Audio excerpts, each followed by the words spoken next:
Well, I come from a very large, extended family of very eccentric and idiosyncratic people.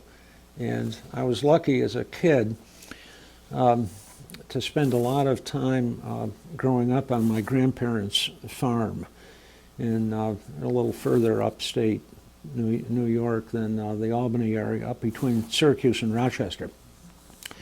And with my grandparents, there lived, this is an overused word, but a truly Dickensian gallery of aunts and uncles and great aunts and great uncles and two great grandmothers and cousins, none of whom had any money, many of whom hadn't held an honest job for decades, if ever, but all of whom had great stories to write, to tell. And I cannot remember a time from when I was old enough to pick up a pen that I did not want to be a story writer and a storyteller growing up in this huge storytelling family, but I had no idea in the world how to go about doing it.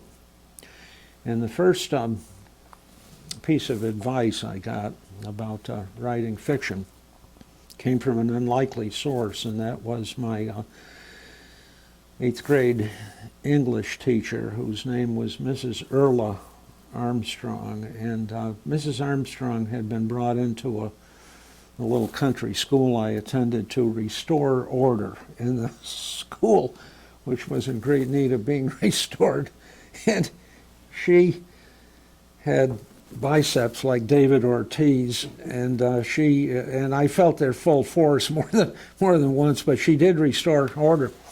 So one day, Mrs. Armstrong caught me writing a little story in class when I should have been doing my homework.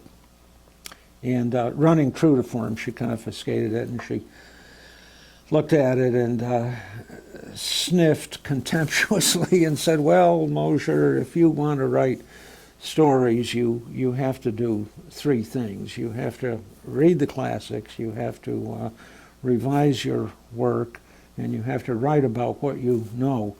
And you, my boy, have a long way to go in each of these departments." And she was right, I did.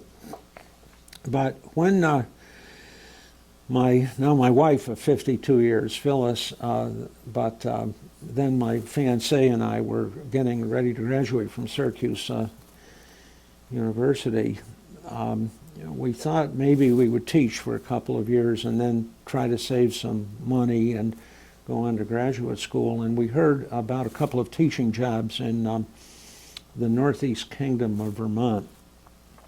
So we borrowed my grandparents' old blue Super 88 Oldsmobile, and we drove from Syracuse up to northern Vermont. And our welcoming committee consisted of 2 guys in the middle of the main street of the little town where we were going for the interviews, having a fist fight right in the middle of the street. And I cannot believe that I was ever this naive, but I rolled the window down and I said, "Excuse me, but could one of you 2 gentlemen please tell us how to get to the local high school?" And one of the guys said, "We can do better than that. We can take you there." And without invitation, they piled into the back of Graham and Gramps' car and directed us all over town and got us lost down blind alleys and in the lumber yard of the Ethan Allen Furniture Factory. And finally we got over to the school. And when we did, the guys got out, thanked us, and off they went down the street, arm in arm, laughing and telling stories. And Phyllis tapped me on the shoulder and said, "Look back there." I did. And lo and behold, the 2 guys had resumed their fist fight in the middle of School Street. And Phyllis said to me, "Welcome to the Northeast Kingdom, sweetie."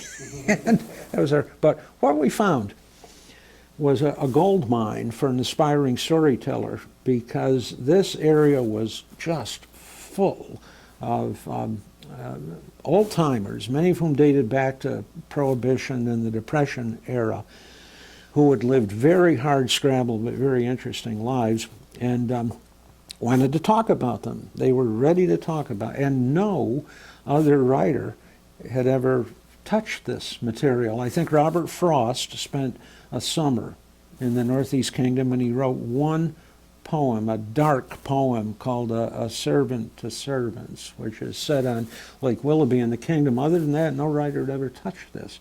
And at 21 years old, I wasn't ready to tell these stories yet, but I was certainly ready to write them. And so I think it's fair to say that probably most of my fiction comes right out of the hills and mountains of the Northeast Kingdom, and has ever since.